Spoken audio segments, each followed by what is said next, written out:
If church was part of your life in the 1970s, you already know this. The memories aren't big moments. They're small ones, the kind you don't think about until something jogs them loose.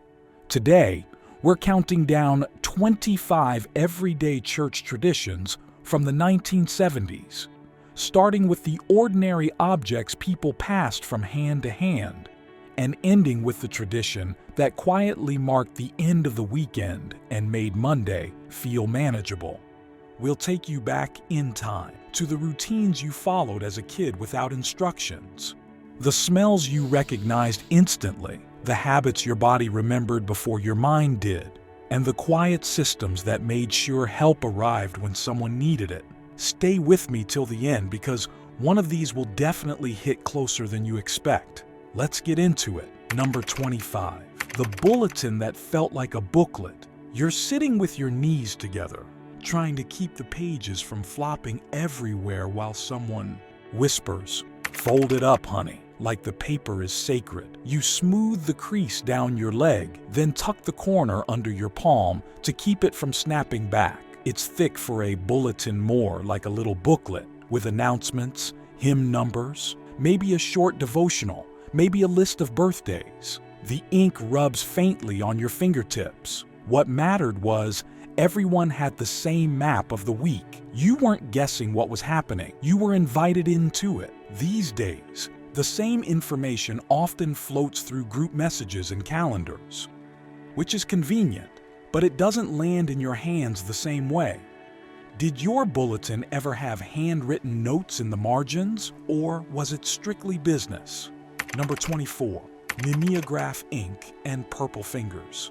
You get the paper and it's slightly damp, like it was born 5 minutes ago.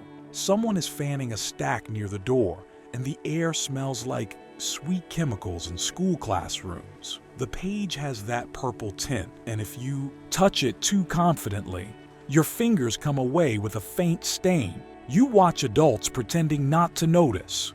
The point was, church communication felt handmade. Somebody stayed late to run those sheets, to staple them, to make sure you knew. Photocopiers and later printers made everything cleaner and faster, and then digital took over altogether. The mess disappeared with the magic. Do you remember that smell the moment the pages hit the air? Number 23. The attendance chart that made you feel seen. You line up with the other kids, and the teacher is holding a clipboard like it's official government work. Names get called. Someone squeaks, "Here," louder than necessary. A felt board or a poster on the wall has rows of names with stars, pins, or tiny stickers. Sometimes gold, sometimes silver, sometimes a whole little parade of perfect attendance. The gift was that consistency felt like belonging.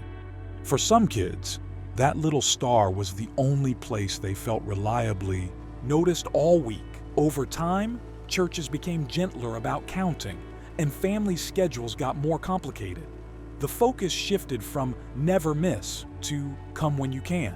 Did you collect stars, stamps, pins, or something else? Number 22. Flannel graph Bible stories that moved. You sit cross-legged on a scratchy carpet square, and the teacher's hand reaches into a cardboard box like they're pulling treasures from a chest.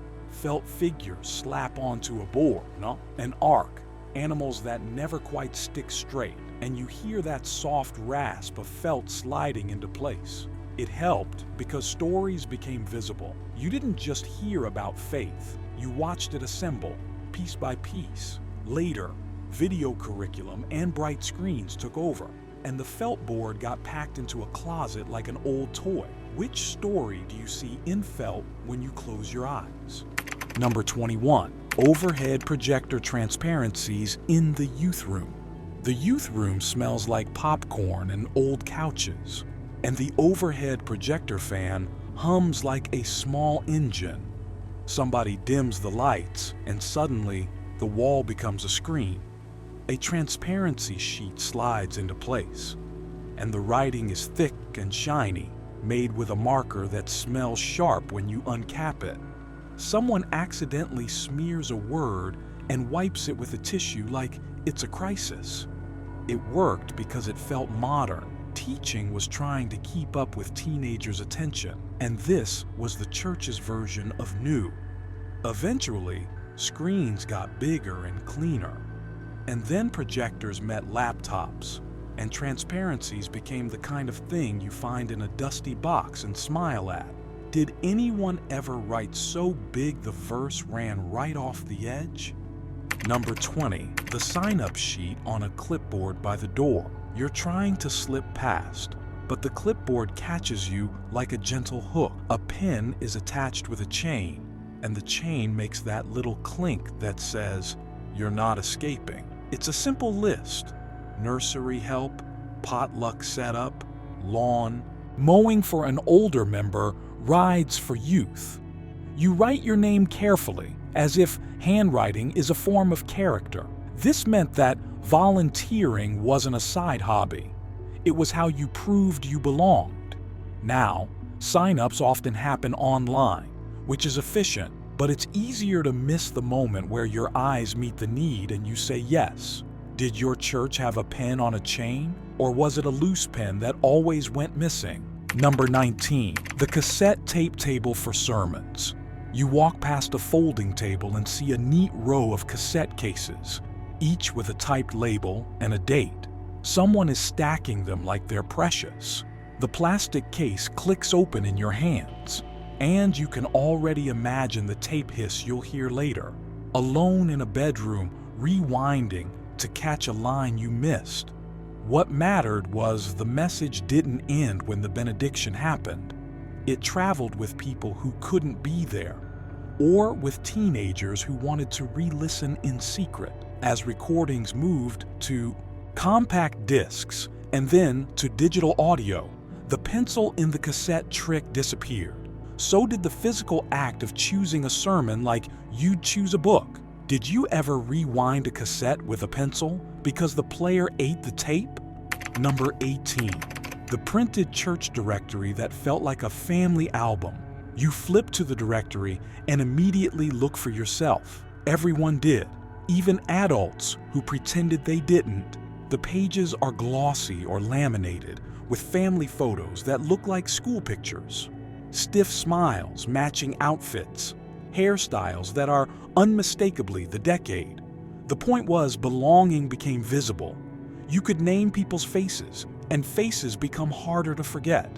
Later, privacy became a bigger concern, and people moved more often. Directories went digital or went away, and the sense of we all know each other got harder to maintain. Did your church directory live in a drawer at home? Or was it treated like a treasure you only pulled out when you needed? Number 17, missionary letters read out loud. Someone clears their throat at the front, and the room goes still in a way that feels respectful. You can hear paper crackle as an envelope opens. It's thin air mail paper, sometimes with foreign stamps. And as it's read, you picture places you've never seen. Dusty roads, small classrooms, a chapel built from whatever was available. The gift was that the world felt connected to your little sanctuary. Faith stretched beyond your town. Over time, updates became faster newsletters, electronic mail, social media posts, and the public reading became less common, replaced by quick summaries on screens. Did your church have a missionary map with pins stuck into it? Number 16, Wednesday night prayer meeting and the folded list. You show up midweek and the building feels different. Quieter, softer, no rush of families, just small groups and familiar faces. A prayer list is handed out, and you fold it into your Bible or your pocket like it's something you don't want to lose. Pencil marks appear beside names as people add details: surgery, job, grief, newborn. As evenings filled with activities and commutes, midweek gatherings shrank in many places, and prayer lists turned into texts or private notes. It wasn't that people stopped caring. The caring had to squeeze itself into smaller spaces. Did you circle names, underline them, or write tiny updates in the margins? Number 15. The hymn book with tissue paper bookmarks. You open the hymn book and it's heavier than it looks. Hard back and scuffed, with corners rounded from years of hands. A piece of tissue paper or a folded bulletin marks the page. And when the organ or piano starts, you hear the rustle of hundreds of pages turning at once like wings. It worked because everyone sang the same words from the same book, and that shared voice made you feel less alone in whatever you were carrying. Later, lyrics moved to screens, and song catalogs changed. Hymn books stayed, but the habit of flipping pages together became less central in many churches. What hymn instantly takes you back one line and you're there? Number 14. Choir robes and the hallway shuffle. Before the service, the hallway behind the sanctuary is full of quiet urgency. People are adjusting collars, smoothing hair, and whispering, "Do we go now?" Polyester robes swish as folks pull them from a rack. Hangers squeak. Someone ties a sash crooked, and someone else fixes it without making a big deal. This meant that participation wasn't reserved for professionals. The choir was neighbors, teenagers, grandmothers, ordinary people lending their voices. Over time, music teams changed styles, and robes felt less necessary. Some choirs stayed, but many swapped the uniform for casual clothes and microphones. Did your robe have that one missing button? Or that weird smell of fabric that never fully aired out? Number 13. Handbells and special music nerves. You stand with white gloves on, staring at sheet music like it's written in another language, the notes blurring together under the lights. You can feel your heartbeat in your fingertips, counting silently so you don't come in too soon. A handbell rests on a padded table, cool and heavy in your grip. And when it rings, the sound blooms through the sanctuary, clean and bright, hanging in the air a second longer than you expect. What mattered was reverence had craftsmanship. People practiced for weeks, sometimes longer, to offer something careful, disciplined, and beautiful. As volunteer time got scarcer and services tightened, some of these ensembles became occasional instead of regular. The beauty didn't vanish, the schedule changed. Did you ever come in a beat early and feel the panic flash across your face? Number 12. Offering envelopes with tiny boxes. Your parent slides an envelope across the table at home, and you watch them write carefully, like they're balancing a budget and a prayer at the same time. The envelope has little categories printed on it: general, missions, building fund, and the paper feels rough, almost official. Sometimes you lick the flap and press it shut. The point was, giving was taught as intentional and shared. Even kids learned the idea of "we plan for generosity." Now, many people give through automatic drafts or digital buttons. It's still giving, but it's less of a visible family moment. Back then, generosity had a sound paper sliding, envelopes sealing, coins dropping, and kids learned, without a lecture, that faith included what you did with your hands. Did your envelope have a special box for missions or for a building project? Number 11. Potluck announcements and the unwritten rules. Someone announces a potluck like it's the best news of the week, and you can feel the room brighten. Kids perk up. Adults start calculating what they can bring. A sign-up sheet appears, and people write salad or dessert because it feels safer than promising a main dish. Crock-pots and casserole dishes appear with foil lids.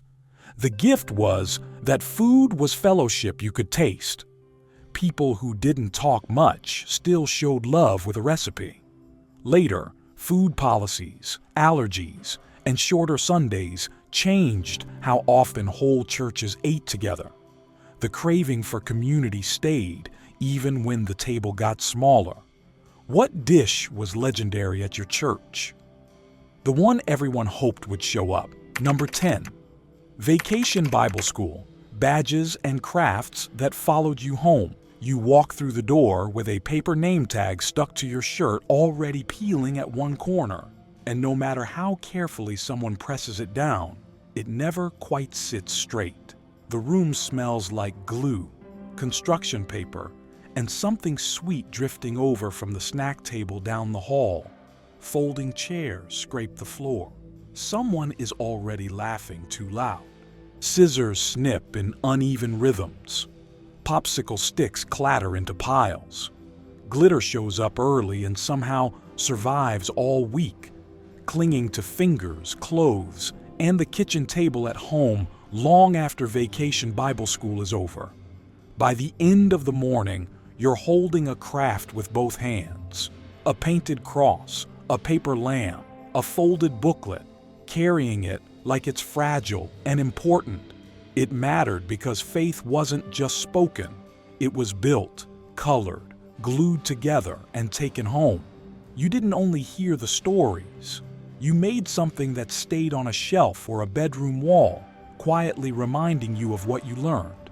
As programs modernized and schedules tightened, Vacation Bible School often became shorter or more streamlined, and the craft-heavy days slowly shifted into something simpler.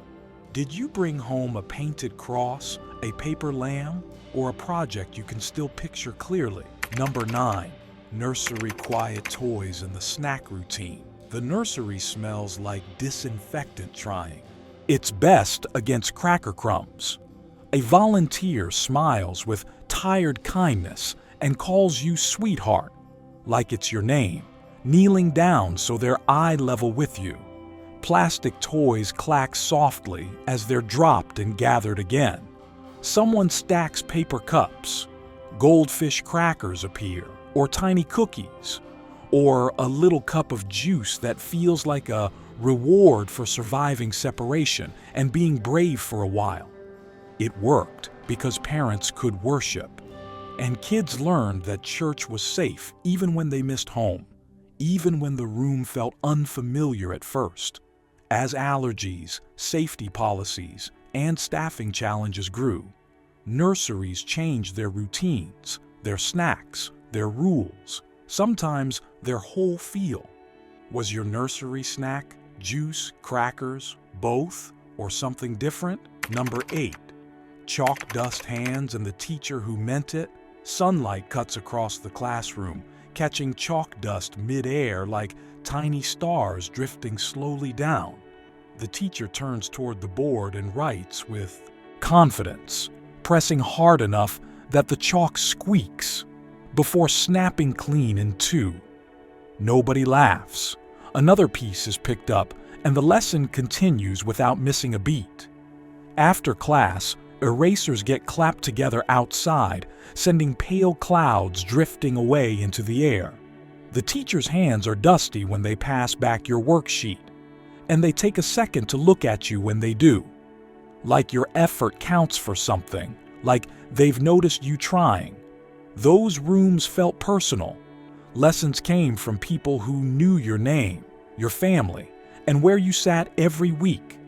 As standardized materials and screens moved in, chalkboards slowly disappeared, along with the quiet intimacy they carried.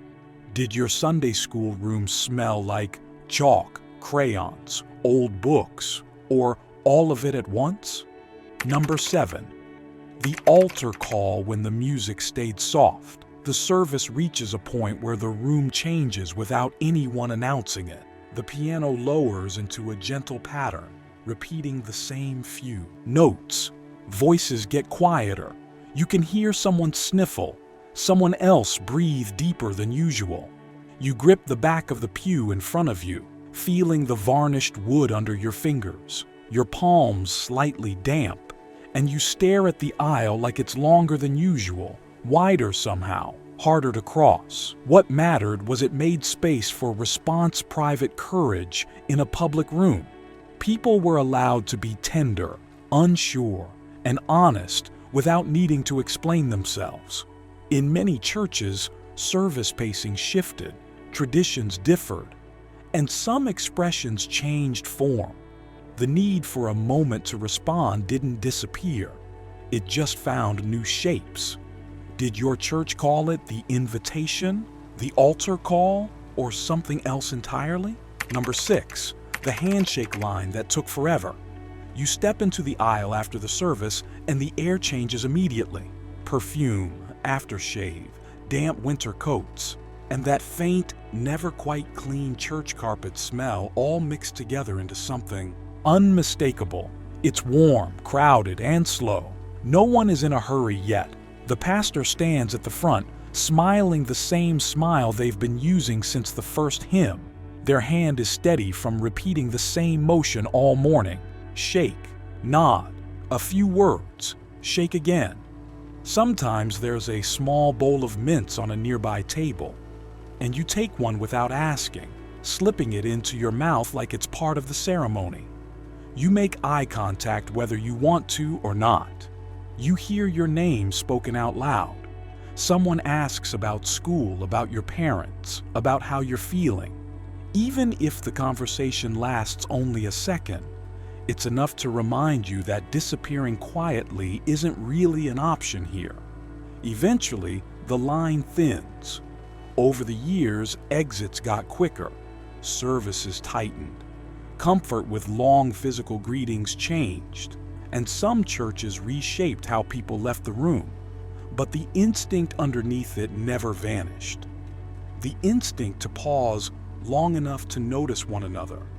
Were you a committed handshaker, or did you perfect the art of slipping out the side door? Number 5, the church van smell that never left. The van door slides or slams, and you climb onto vinyl seats that are hot in summer and cold in winter. The smell is unmistakable. Gasoline, vinyl, and the lingering scent of 100 Sunday clothes. Seatbelts twist under you, and you scoot sideways to make room. A metal fan rattles somewhere, and you wave your hand in front of it like that will make it stronger. Someone yells, "Scoot in!" and laughter bumps down the aisle as knees press together. The gift was that the van meant access. Kids could be included even if their home life was complicated, even if no one else could bring them. Later, insurance, liability, and changing family schedules made church vans harder to keep running. Some churches still do it, but the era of everyone pile in became rarer. Did your church van have a nickname or a driver everybody trusted? Number 4, youth. Group car washes and bake sale fundraisers. You stand near the road holding a poster board sign, the marker letters slightly crooked and already smudged. Car wash today. Cars pass, and you wave like your arm is part of the sales pitch, hoping someone will pull over. Coins clink into a donation jar. Water splashes onto your shoes and soaks your socks. Someone's mother shows up with cookies or brownies, setting them down like fuel for the operation. There's music playing from a car radio, laughter mixed with complaining, and just enough chaos to make it feel fun. You're not just killing time. You're raising money for a trip, a camp, a cause that feels bigger than you. You're learning how to work with people you didn't choose, how to show up, how to stick with something until the job is done. Eventually, fundraising moved online. Donation links replaced poster boards. Schedules tightened. The roadside sign became less common even if the goal stayed the same. Was your fundraiser the car wash, a bake sale, or something even stranger? Number 3, church work day and paint on your clothes. You show up in old clothes and immediately regret not wearing older ones. Someone hands you a paint roller like you were born knowing what to do with it. Paint smells sharp and clean, Tape gets peeled off trim with satisfying snaps. People laugh, complain gently, and keep working anyway. It worked because the building wasn't a product. It was a shared responsibility, and serving side by side made people feel invested. Over time, safety rules, busy calendars, and contracted maintenance shifted the workday into something less frequent. The spirit of pitching in still exists, but it often looks different. Did you ever get voluntold you were coming and only found out when the car turned into the parking lot? Number 2, the kitchen phone call that meant someone needs help. The phone ring cuts through dinner, and everyone freezes for a second, like the sound itself is important. Someone reaches for the receiver and says, "Hello," with seriousness. A message pad sits nearby, and an address gets scribbled down fast. You hear words like hospital, meal, ride, prayer, and you realize life is happening to people you know. This meant that care was immediate. The church wasn't a Sunday-only place. It was a network that responded. As communication became faster and more private texts, group chats, direct messages, the kitchen phone stopped being the command center. The need for help didn't change. The delivery system did. Who in your church always seemed to know first when someone needed something? Number 1. Sunday night service that felt like an exhale. The lights are dimmer, the crowd smaller, and the singing is softer. Like everyone has used up their loudness earlier and now offers what's left. You lean against a parent's shoulder, sleepy, listening to a familiar voice at the front. The sanctuary feels like a place you can breathe in before Monday arrives. What mattered was it gave the week a rhythm. Sunday wasn't just an hour. It was a reset that held people steady. As weekends filled up and churches adjusted to changing schedules, Sunday night services became less common in many places. But the longing for a quiet second gathering never fully left. Did your family go Sunday morning only, or did you go morning and night? When you look back, it's striking how small the pieces are that carry the weight of these memories. Paper warmed by hands, ink that smudged, chalk dust in sunlight, vinyl seats that stuck to your legs, a hymn book heavy enough to feel important, a phone ringing at dinner time. None of it was flashy, yet it held people together. The real tradition wasn't the object. It was the patience people had for one another. The habit of noticing who was missing and quietly showing up. Those traditions didn't disappear because they stopped mattering. Life sped up, tools changed, churches adjusted to the rhythm outside their doors. But the feeling underneath them, the feeling of being noticed, included, expected, and cared for, never really left. So tell me this, which one pulled you back the fastest? The purple ink, the flannel graph, the cassette tapes, the handshake line, the church van, the quiet of Sunday night. And what's one small church habit from your childhood that you never see anymore, but still miss? If this felt like opening a forgotten drawer in your memory, stay with me. There are more pages in this time capsule, and we can keep turning them together.